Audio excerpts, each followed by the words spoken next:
My parents are about to ring the opening bell at the New York Stock Exchange. They're smiling like they built something that deserved to exist. My father adjusts his cufflinks, slow and deliberate, the way he does when he wants cameras to linger. My mother leans slightly toward him, her hand resting on his arm like this is their moment, their empire, their story. Behind them, the massive LED wall pulses. Neurasync AI, IPO day, $8.4 billion valuation. Reporters are whispering. Analysts are already tweeting. The anchors are using words like revolutionary, category-defining, unstoppable. I built Neurasync when I was 22, in a one-bedroom apartment that smelled like burnt circuits and instant coffee.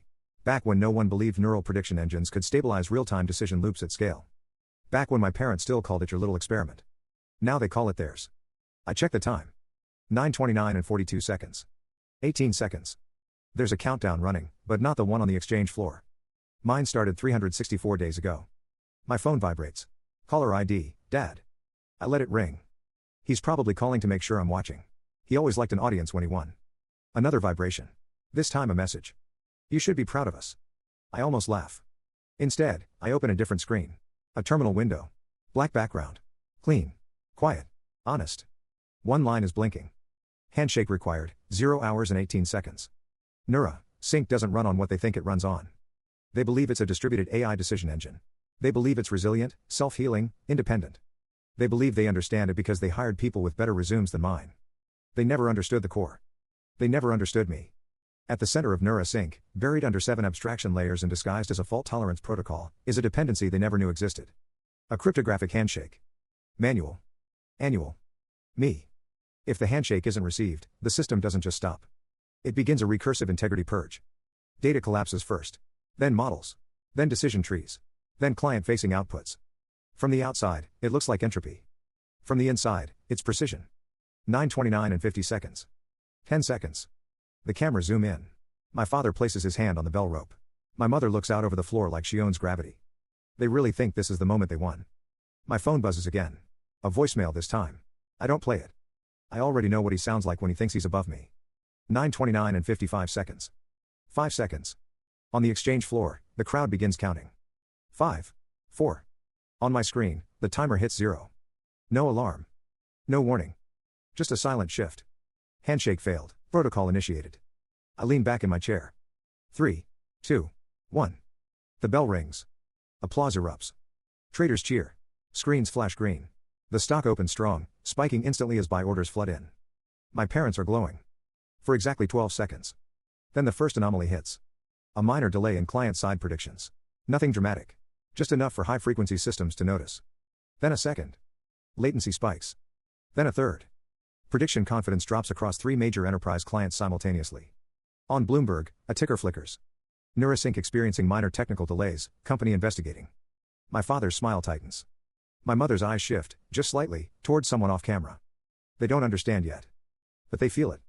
I open another window. Internal system logs, still accessible through a backdoor they never found. Integrity degradation, 2%. 3%. 5%. It's accelerating. This isn't a crash. This is disassembly. Another message comes in. What did you do? No greeting this time. No performance. Just fear. I finally type back. Nothing you didn't sign off on. On the exchange floor, the applause is fading. On the screens, green is starting to hesitate. And somewhere deep inside the system they stole from me, the first core model collapses completely. This isn't the end. This is the beginning of the part they never believed I was capable of. And in less than 30 minutes, their entire empire will start eating itself alive. People love origin stories once there's money in them. Once there are cameras, glossy magazine profiles, and a valuation big enough to make theft look like vision, everyone suddenly wants to hear about the early days. They want the charming version. The romantic one. The garage. The genius kid. The parents who believed from the beginning. That wasn't my story. I built the first version of Neurasync in the basement of my parents' Connecticut house because it was the only room nobody wanted. It smelled like wet concrete, old paint, and electrical dust. In winter, the pipes clicked so loudly overhead it sounded like the building had insomnia. I was 22, broke, fresh out of a machine learning fellowship I never finished because my father called it academic hiding. He said if I was really smart, I wouldn't need institutions. I'd need results. So I gave him results. At the time, the market was drowning in AI theater. Everyone had a chatbot. Everyone had a revolutionary model. But most of it was surface-level prediction dressed up in expensive language. My obsession was different. I wasn't trying to make a machine sound human. I was trying to build one that could assess cascading risk and live systems before human operators even noticed instability. Financial networks. Hospital logistics. Defense simulations. Satellite routing. Places where one bad inference could trigger a chain reaction. I called the architecture a recursive trust engine. It didn't just generate outputs. It graded its own confidence, audited downstream consequences, and isolated compromised pathways before contamination spread. The first time I ran a full simulation against live market stress data, the system predicted a liquidity fracture 9 minutes before the benchmark engines did. 9 minutes might not sound like much to civilians. On a trading floor, it's a geological epic. I remember staring at the screen at 3:14 a.m., cold coffee on the desk, hands shaking. I'd done it. Not the final version. Not even close. But enough. Enough to know the core was real. I made the mistake of telling my parents. My mother came downstairs the next morning in cashmere and silence, carrying a cup of tea she never offered me. She stood behind my chair and watched the screen without understanding a single thing on it. Then she said, "This doesn't look like something investors can fall in love with." That was her gift. She could look at a cathedral and ask why it didn't have better lighting. My father came down that night. He understood even less, but he understood leverage. He stood there with his hands in his pockets and asked 3 questions that would eventually cost me years of my life. Can it be patented? Yes. Can it scale? Yes. Can you explain it in 1 sentence? I turned in my chair and said, "It predicts structural failure in complex decision systems before failure becomes visible." He smiled. Not because he was proud. Because he smelled money. After that, everything changed slowly enough to feel reasonable. That's how smart theft works. It doesn't kick the door in. It gets invited inside. My father started introducing me to friends from venture capital. My mother started coaching my posture before meetings, correcting my clothes, my tone, the way I answered questions. They said I was brilliant but rough. Visionary but not market ready. My father called me the engine. My mother called herself the translator. I should have heard the warning in that. At first, I let them help. I was tired, inexperienced, and arrogant enough to think I could control the substance while they handled the presentation. They booked the calls. They formed the LLC. They hired a law firm to protect the invention. My mother started sitting in on every pitch and jumping in whenever I got too technical. My father would take over when money came up, smiling like a man describing land he already owned. One night, after a seed investor meeting went well, I heard them upstairs in the kitchen. They thought I was asleep. My mother said, "He's too strange to be the face of this." My father answered, "He doesn't need to be the face. He just needs to keep building until we've locked it down." That was the first moment I understood something cold and permanent. I wasn't being raised into power. I was being positioned beneath it. The shift didn't feel like betrayal at first. It felt like optimization. That's how they framed it. Every decision, every change, every quiet adjustment to my role came packaged as something necessary. Strategic. Mature. What real companies do when they grow beyond their founders. I was still writing the core architecture. Still pushing model accuracy past anything the market had seen. Still the only person who could debug NeuroSync when it behaved like something alive instead of something coded. But slowly, I stopped being the one in the room where decisions were made. It started with language. My father stopped introducing me as the founder. He started saying, "This is my son. He's the technical brain behind what we're building." Not what I built. What we're building. Then my mother refined it further. "He's brilliant, but he struggles with the business side. That's where we come in." I remember the first time she said that in front of investors. I was sitting right there. Laptop open. Live demo running. Watching her rewrite reality in real time with a smile that made it sound generous. I didn't interrupt. That was my second mistake. The meetings got bigger. The money got louder. The people around the table started wearing better watches and asking worse questions. How defensible is your moat? What's your go-to-market? Can this be licensed to government? They never asked how it actually worked. That was the tell. They didn't need to understand it. They just needed to own it. So my parents built a structure around me. A board. Advisors. Legal frameworks. Layers of abstraction that looked like professionalism but functioned like insulation. They hired a COO. Then a CFO. Then a head of product who had never written a line of code in his life but spoke fluently about user narratives and monetization vectors. Every new hire came with the same pattern. They deferred to me in private. They overruled me in meetings. At first, it was small things. Let's simplify the model explanation. Let's not overwhelm investors with technical detail. Let's position this as predictive intelligence, not failure detection. Language again. They were sanding down the truth until it became something easier to sell. My mother started managing my calendar. At first, it helped. Then it controlled me. Meetings were scheduled without asking me. Then meetings happened without me. When I pushed back, she would tilt her head slightly and say, "You need to focus on what you're good at." What I was good at was building the thing they were slowly taking away from me. My father handled the legal side. That's where the real work happened. He brought in a firm that specialized in founder protection. That's what they called it. Protection. I remember sitting in a conference room, fluorescent lights humming, as a lawyer walked me through a stack of documents. "Standard equity structuring," he said. "Nothing unusual here." My father sat across from me, relaxed, confident, already knowing the outcome. "You'll still have significant upside," he added. "But we need to position the company for serious capital. Investors don't like concentrated control in inexperienced hands." Inexperienced. I had built the entire system. But I signed. Not because I trusted them. Because I still believed I could outbuild whatever structure they created. That was my third mistake. After that, the grooming accelerated. Press releases started going out without my input. Interviews were scheduled where I wasn't invited. My parents became the story. The visionary duo redefining AI infrastructure. I became a footnote. Their son, a gifted engineer who contributed to the early development. Contributed. I watched my own life get rewritten in articles I didn't approve, by journalists who never met me. And every time I raised it, my mother would say the same thing. This is bigger than you. No. It wasn't bigger than me. It was built on me. But by then, the structure was almost complete. The board trusted them. The investors trusted them. The narrative belonged to them. And I was still sitting in the basement, writing code that made all of it possible. The last time I tried to assert control in a meeting, my father didn't argue. He smiled. Then he said something that sounded reasonable enough to pass. Let's take this offline. That's when I knew. I wasn't being included anymore. I was being managed. And the system I built was no longer something they needed me to own. Just something they needed me to keep improving. Until they didn't need me at all. The day they took it from me didn't feel dramatic. There was no shouting. No slammed doors. No cinematic explosion of betrayal. It was quiet. Clean. Legal. That's how real theft works when it's done by people who understand power. I was called into a board meeting I didn't schedule. That alone should have been enough. By then, my access to the company calendar was already filtered. Meetings appeared after they were already accepted. Agendas were refined before I saw them. Decisions were framed before I could question them. Still, I walked into that glass conference room thinking it was just another discussion about scaling infrastructure. That was my fourth mistake. The room was colder than usual. Not temperature, tone. My father was at the head of the table. My mother to his right. The CFO, the COO, and two board members I barely knew sat along the sides, laptops open, faces already settled into something final. No one offered me coffee. No one asked how I was. That's how you know the outcome is already decided. My father gestured toward the empty chair. Sit down. Not please. Just an instruction. I sat. The lawyer started talking before I could. We've completed a governance review of NeuraSync's current structure. Of course they had. This is about positioning the company for its next stage of growth. My mother added softly, this is a good thing. It never is when they say it like that. The lawyer continued. Given the complexity of the platform and the scale of capital involved, the board believes it's necessary to formalize leadership responsibilities.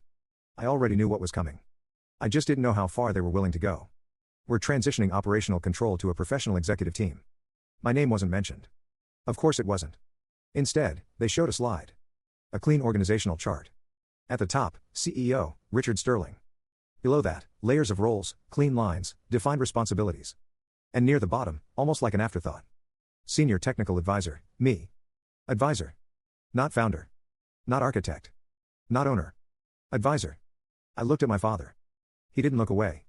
This is what serious companies do, he said calmly. I felt something shift in my chest, not anger, clarity. You're removing me. My mother leaned forward, her voice soft enough to sound kind. No. We're protecting you. I almost laughed. The lawyer slid a folder across the table. Your equity has been restructured to reflect this transition. You'll retain a meaningful stake, subject to standard vesting conditions. Vesting? I had already built everything. Now I had to earn what was mine. I didn't open the folder, I didn't need to. Say it clearly, I said. Silence. Then my father did. You're no longer in control of this company. There it was. Clean. Final. Honest, in the way predators are honest once the trap closes. And if I don't agree? I asked. The CFO finally spoke. Then we have to consider stability risks. There it was again. The narrative they had been building for months. Not difficult. Not resistant. Unstable. My mother reached out, placing her hand on the table between us like she was offering peace. You're brilliant. But you're not ready to lead something this big. I leaned back in my chair. Studied their faces. They believed it. That was the worst part. They didn't think they were stealing. They thought they were correcting an error. I finally opened the folder. The documents were clean. Tight. Carefully constructed. Equity dilution. Board control clauses. Removal provisions tied to behavioral concerns. They had built a legal system around me the same way I built NeuraSync. Layer by layer. Until there was no easy way out. You've been planning this for a while, I said. My father didn't deny it. We've been preparing the company for success. Same sentence. Different meaning. I closed the folder. And then I asked the only question that mattered. Do you actually understand how it works? Silence again. The COO shifted slightly.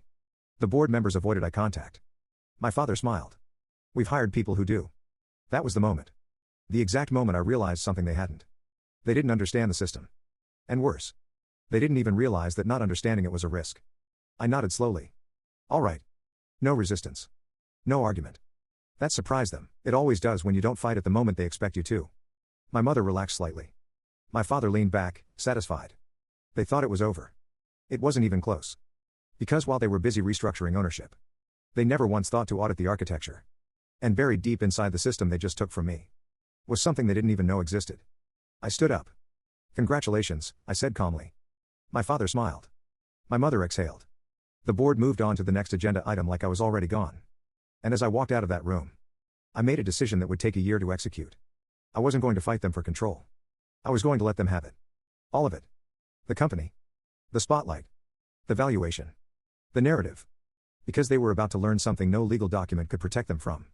Ownership on paper means nothing if you don't control the core. They didn't fire me. That would have been too direct. Too honest.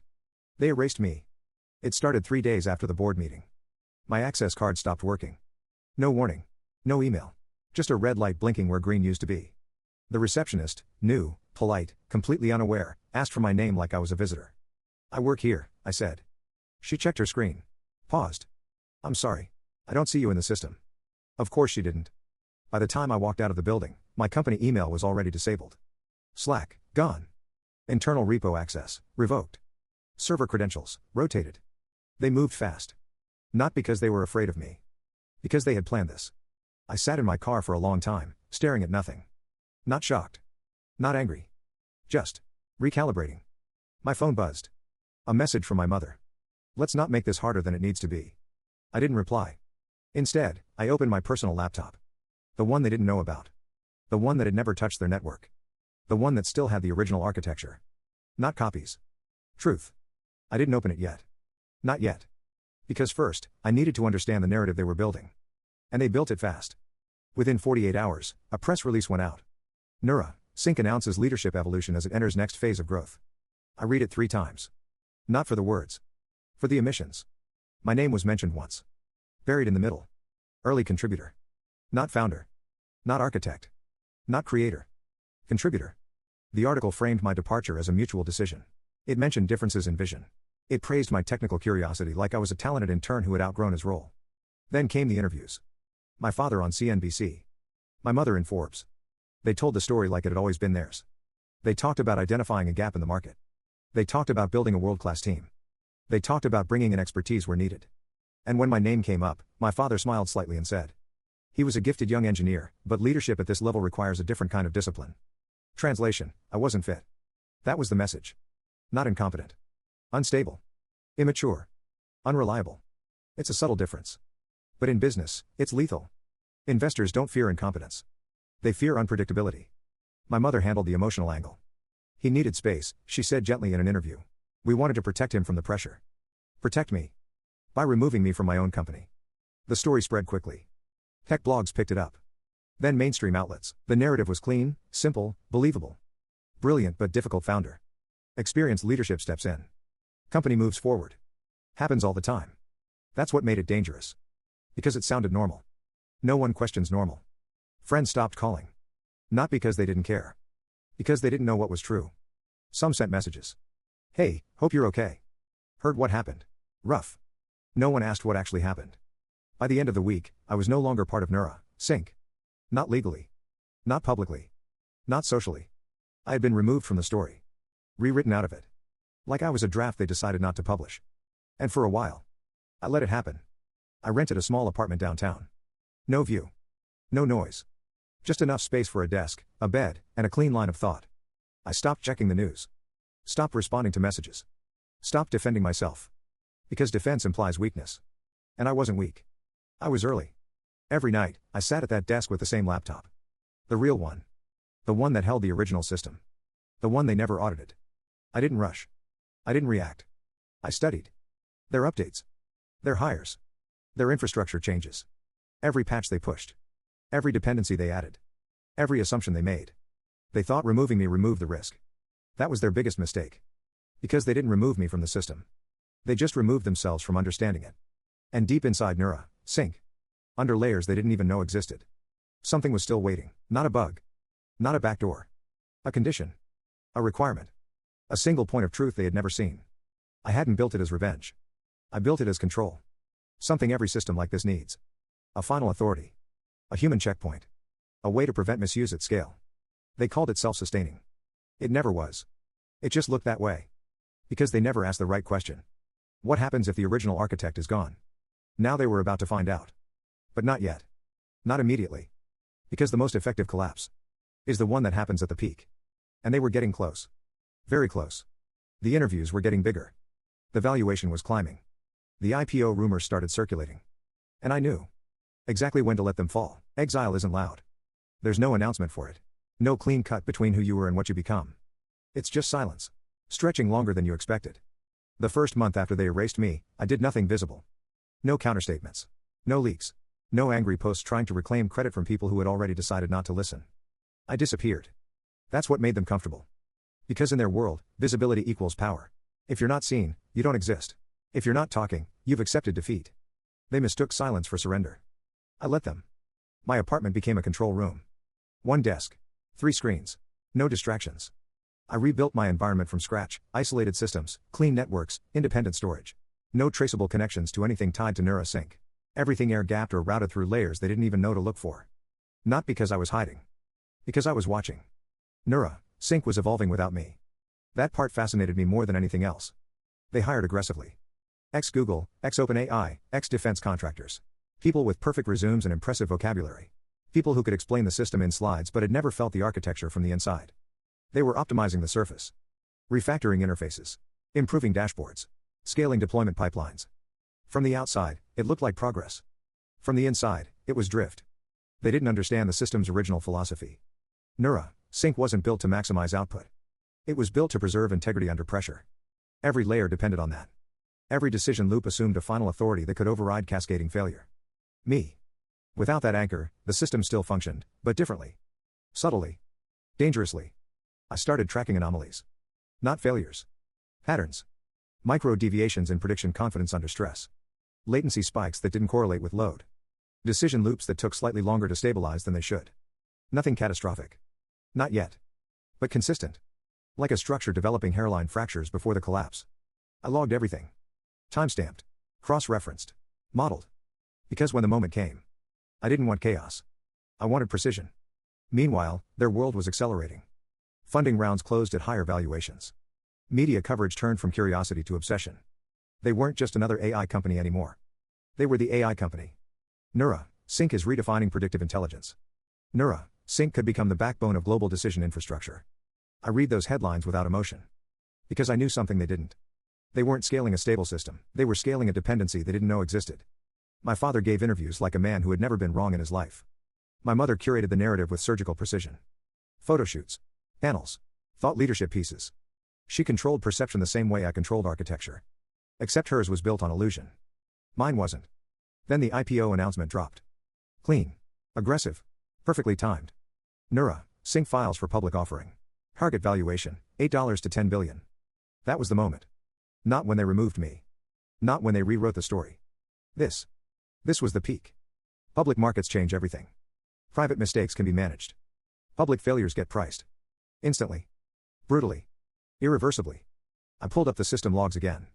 Integrity drift had reached 11%. Still invisible to anyone who didn't know what to look for. Still deniable. But accelerating. That's the thing about exponential decay. It looks harmless. Until it isn't. My phone rang that night. Unknown number. I let it ring once. Twice. Then I answered. Silence for half a second. Then my father. I know you're watching. Of course he did. He always assumed proximity meant control. You've made your point, he continued. Whatever this is, it's over now. We've moved on. I didn't speak. He didn't like that. You walked away, he said, sharper now. That was your decision. No. You pushed. I stepped. Big difference. We're taking the company public, he added. This is bigger than whatever you think happened. There it was again. Bigger than me. Always bigger than me. I finally spoke. Do you understand how it works now? A pause. Just long enough. We have teams, he said. We have experts. Not an answer. Exactly what I expected. Good, I said calmly, then I hung up. I didn't block the number. I wanted him to call again. Because the next time he did, he wouldn't sound like that. I turned back to the screens. Ran a deeper simulation. IPO level load scenarios. Market stress overlays. Regulatory latency injections. The results came back fast. Too fast. System integrity under peak exposure. Projected failure threshold, 72 minutes. I leaned back. Exhaled slowly. 72 minutes. That's how long their empire could survive. Once the trigger was activated. Not a crash. A collapse. Controlled. Irreversible. And perfectly timed. The countdown hadn't started yet. But it would. On the day they chose to celebrate the most. On the day they believed they had won everything. On the day the world was watching. Because revenge isn't about destruction. It's about timing. And I was about to choose mine. They thought the system was autonomous. That was the lie that made everything else possible. Autonomous systems don't require permission. They don't depend on a single point of failure. They scale without oversight, evolve without supervision, and, most importantly, can be sold as something bigger than the people who built them. That's what made NeuroSync valuable. That's what made it dangerous. And that's why I never allowed it to be truly autonomous. Not at the core. Because I understood something they didn't. Any system powerful enough to control cascading decisions at scale is powerful enough to destroy everything if it fails in the wrong way. So I built a condition. Not a backdoor. Not a vulnerability. A principle. Buried beneath 7 layers of abstraction, masked as a fault tolerance protocol, was a dependency that governed the entire architecture. A manual cryptographic handshake. Once every 365 days. No exceptions. No overrides. No board approval. No executive authority. Just one requirement. The original root key had to confirm system integrity. Me. If the handshake was received, the system continued as normal. If it wasn't, the system initiated what I called a recursive integrity purge. A graceful collapse. At least, that's how it was described in the internal documentation. What it actually did was far more precise. It started by questioning its own outputs. Confidence scores began to degrade, subtly at first, then exponentially. Then it began isolating model pathways that failed to meet integrity thresholds. Those pathways were quarantined. Then dismantled. Data pipelines feeding those models were flagged as contaminated. Then severed. Every layer depended on the previous one. So when the foundation started to disappear, everything above it followed. From the outside, it looked like instability. From the inside, it was execution. And the most important part? It couldn't be stopped once it began. Not by engineers. Not by executives. Not by anyone who didn't understand the original architecture. Because the system wasn't crashing. It was doing exactly what it was designed to do. Protect itself from misuse. Even if that meant destroying everything built on top of it. I never told anyone about it. Not the investors. Not the engineers. Not even my parents. Because the moment more than one person understands a control point, it stops being control. It becomes a risk. The handshake was my final authority. A safeguard. A way to ensure that if the system was ever taken, corrupted, or misunderstood, it could not be weaponized without consequence. I didn't build it for revenge. I built it for responsibility. What I didn't anticipate was that the system would be taken by people who believed they were above responsibility. The first year, I triggered the handshake manually. Quietly. No one noticed. Of course they didn't. Everything worked. The system scaled. The company grew. My parents took more control. And I stayed in the background, still technically inside the company, still maintaining the core. The second year was different. By then, I was already removed. Erased. Cut off from every official access point. They had rotated credentials. Rebuilt access hierarchies. Locked down infrastructure. Or at least, they thought they had. What they didn't realize was that the handshake wasn't tied to their system. It was tied to mine. An external verification node. Air-gapped. Unlisted. Invisible. The only bridge between NeuroSync's core and the condition that allowed it to continue existing. They couldn't see it. Because they didn't know it existed. And even if they had found traces, they wouldn't have understood what they were looking at. To them, it would look like noise. Redundant validation. Legacy architecture. Something to be cleaned up in a future update. They never cleaned it. Because they never saw it. That's the problem with systems built on layers you didn't design. You only see what you expect to see. Everything else stays hidden. The IPO date gave me the final variable I needed. Timing. Public exposure. Maximum leverage. Because the protocol didn't care about context. It only cared about time. 365 days. No handshake. Trigger. I could have stopped it. Even after everything they did, even after the theft, the erasure, the rewriting of my existence. All I had to do was initiate the handshake. One command. One confirmation. Everything would continue. They would succeed. They would become exactly what they believed they already were. Untouchable. I opened the terminal that morning. The same clean interface. The same blinking cursor.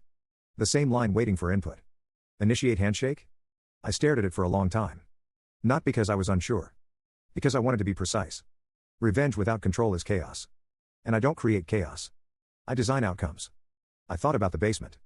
The nights I built something no one understood. The meetings where I was translated, reduced, repositioned. The moment they looked me in the eye and told me I wasn't ready to lead what I created. The press releases. The interviews. Early contributor. I closed my eyes. Then I typed. Not the handshake. Something else. A command I had written years ago. One I never expected to use like this. Verify integrity, deny continuation. Enter. No confirmation. No warning. Just execution. The system didn't react immediately. It never does. Because the most effective collapse is the one that looks like normal operation. Right up until it isn't. I checked the time. 9:29 a.m. 1 minute before the bell. Perfect. By the time they realized what was happening, it would already be too late. And this time, there would be no handshake waiting to save them. The first 30 seconds looked like success. That's what made it perfect. The bell had just finished echoing across the exchange floor. Traders were still clapping. The ticker was green, aggressively green, surging past its opening price as institutional money flooded in. $38.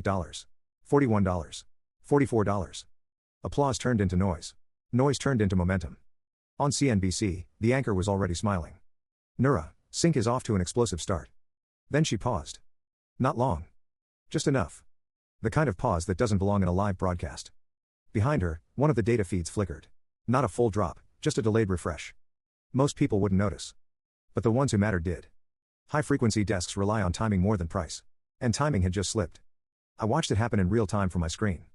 Latency deviation, 12%. Confidence drift, 17%. Still within plausible error margins. Still explainable. For now. My phone lit up again. Unknown number. Then another. Then 3 more. They had started calling everyone. Engineers. Vendors. Anyone who could tell them this wasn't real. I muted the device. On the exchange floor, my father was still smiling, but it had changed. Less relaxed. More controlled. He leaned toward someone off camera. A quick exchange. A nod. My mother didn't move. She never moved when something was wrong. She just adjusted her expression. Across their internal systems, the first real fracture appeared. A major enterprise client, one of their largest financial partners, flagged a prediction inconsistency. Not a failure. A contradiction. Nura, Sync was giving 2 different risk outputs for the same live dataset. That shouldn't be possible. It wasn't possible. Unless integrity had already started to degrade. A red banner flashed on Bloomberg. Nura Sync systems showing irregular outputs, investigation underway. The stock hesitated. Not dropped. Just paused. That's how collapse begins. Not with a fall. With uncertainty. I opened the deeper logs. Integrity, 24%. Accelerating. Inside their system, the purge had moved past surface layers. Core model clusters were beginning to isolate themselves. Decision trees were pruning aggressively. Entire branches of predictive logic were being marked as unreliable. And once a branch is marked unreliable, the system stops trusting anything that came from it. That's when the cascade begins. My phone vibrated again. This time, I answered. Silence. Then my father's voice. What did you do? No performance now. No control. Just pressure. You're seeing it, I said calmly. You need to stop this. Stop. Like it was something external, like it wasn't already happening inside the system itself. I'm not doing anything, I said. That's the problem. A sharp breath on the other end. You're going to destroy everything, he snapped. No. You already did that, I replied. Then I hung up. Back on the exchange floor, the shift was visible now. Traders were no longer cheering. They were watching. Phones out. Screens pulled closer. The stock dipped. $44. $42. $39. Not a crash.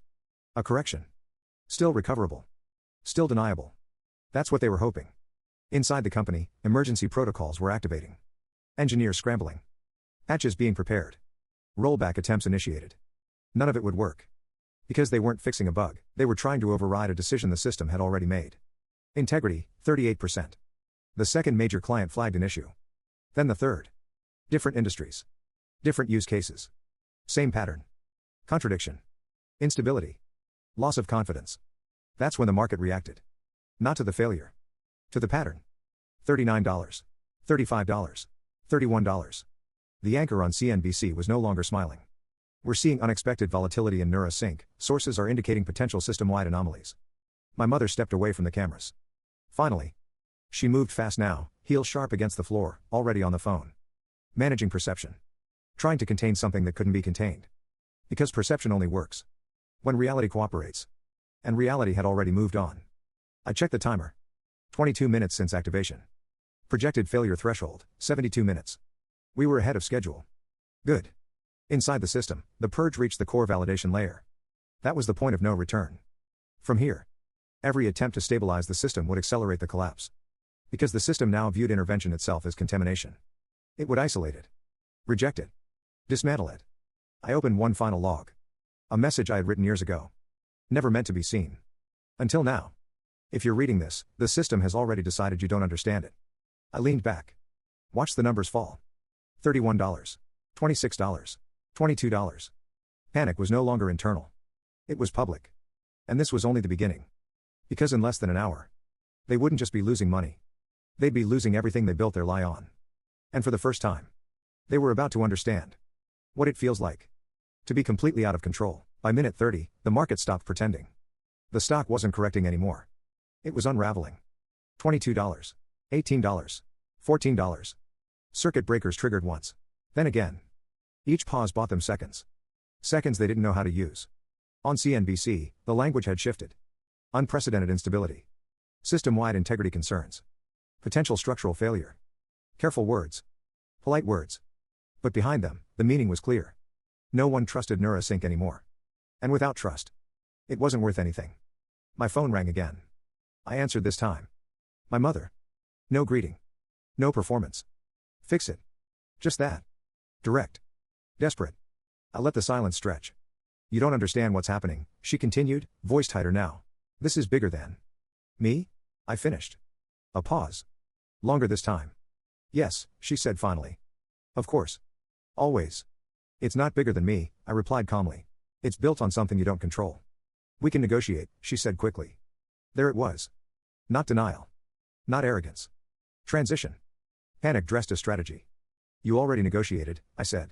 Remember the boardroom? Her breath caught. That was the first crack. We gave you equity, she pushed. We protected your future. You erased me, I cut in. Silence. Then, softer. What do you want? That question changes everything. Because it admits something.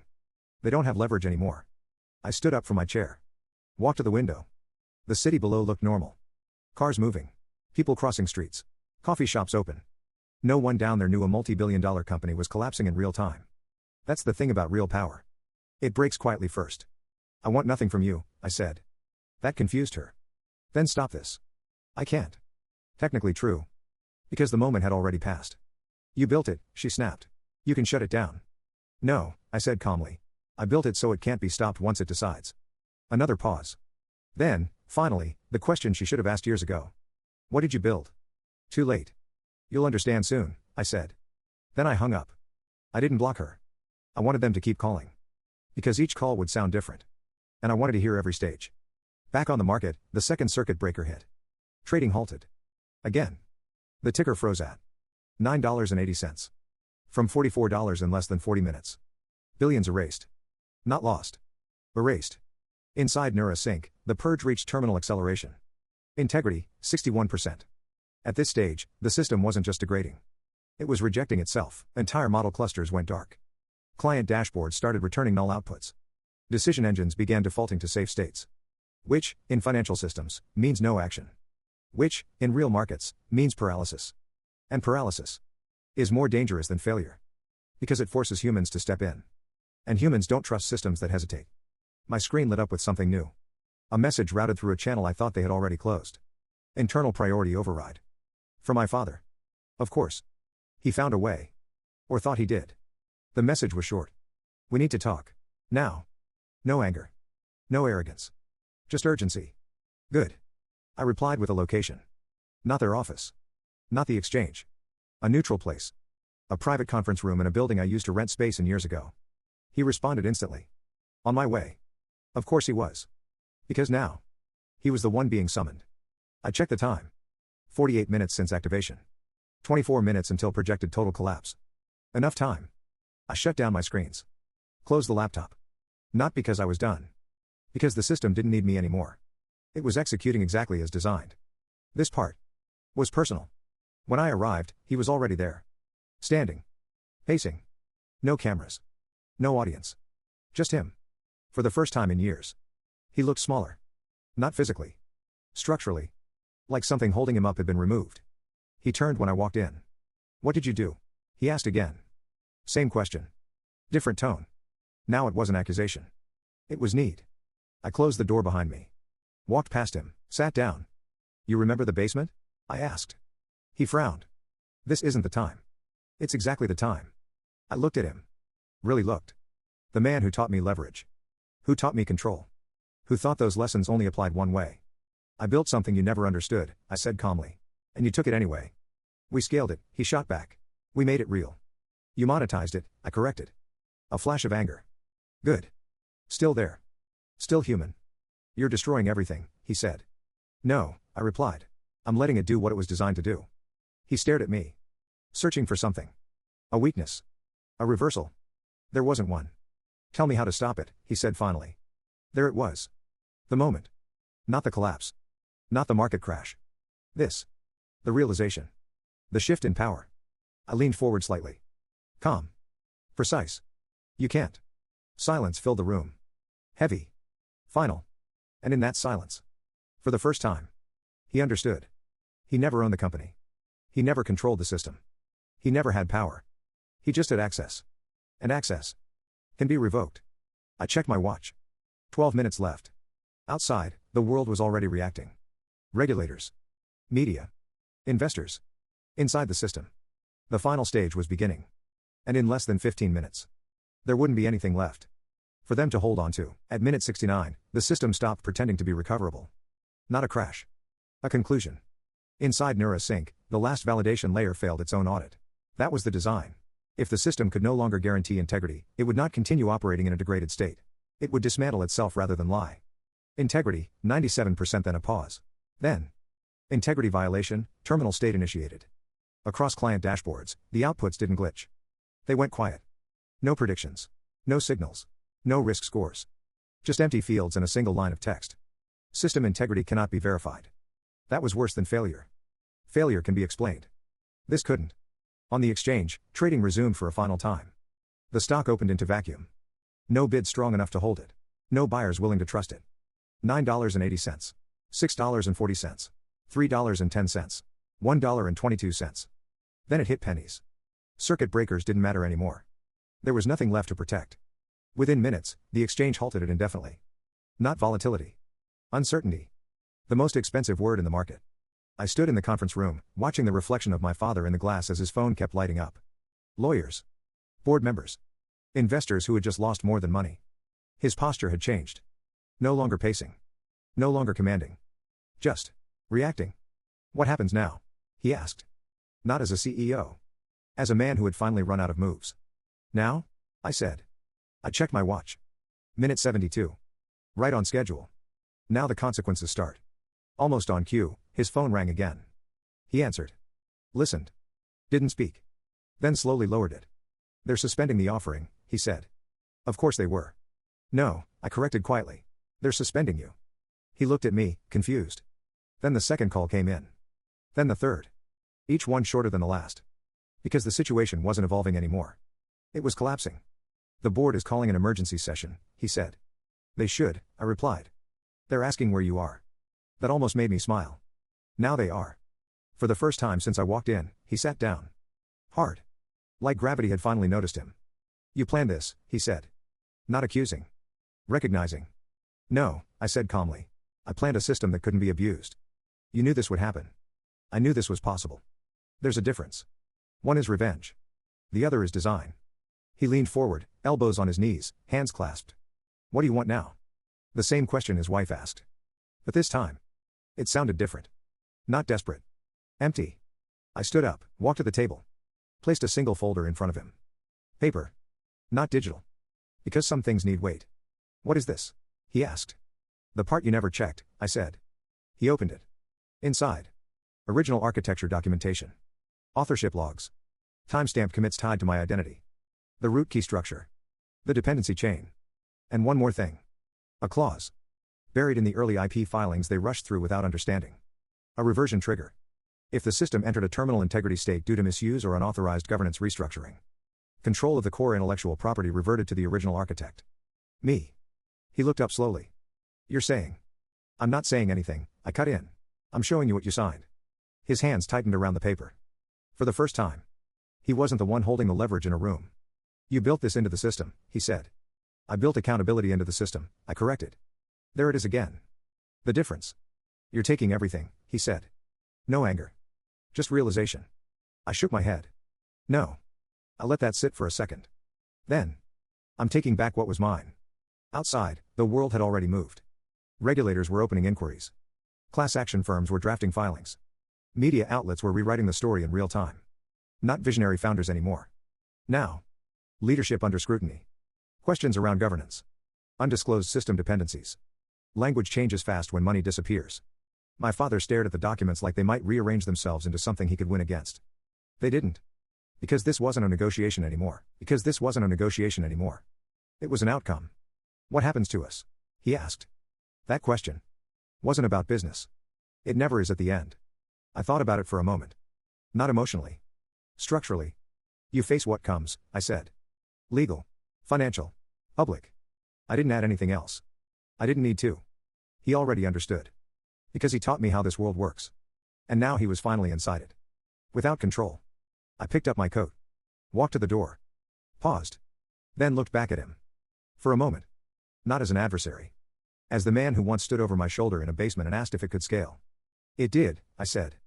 Then I left. 3 months later, NeuroSync didn't exist. Not the version they built. Not the narrative they sold. What remained was the core. Stripped down. Rebuilt. Controlled. By me. No board I didn't trust. No narrative I didn't approve.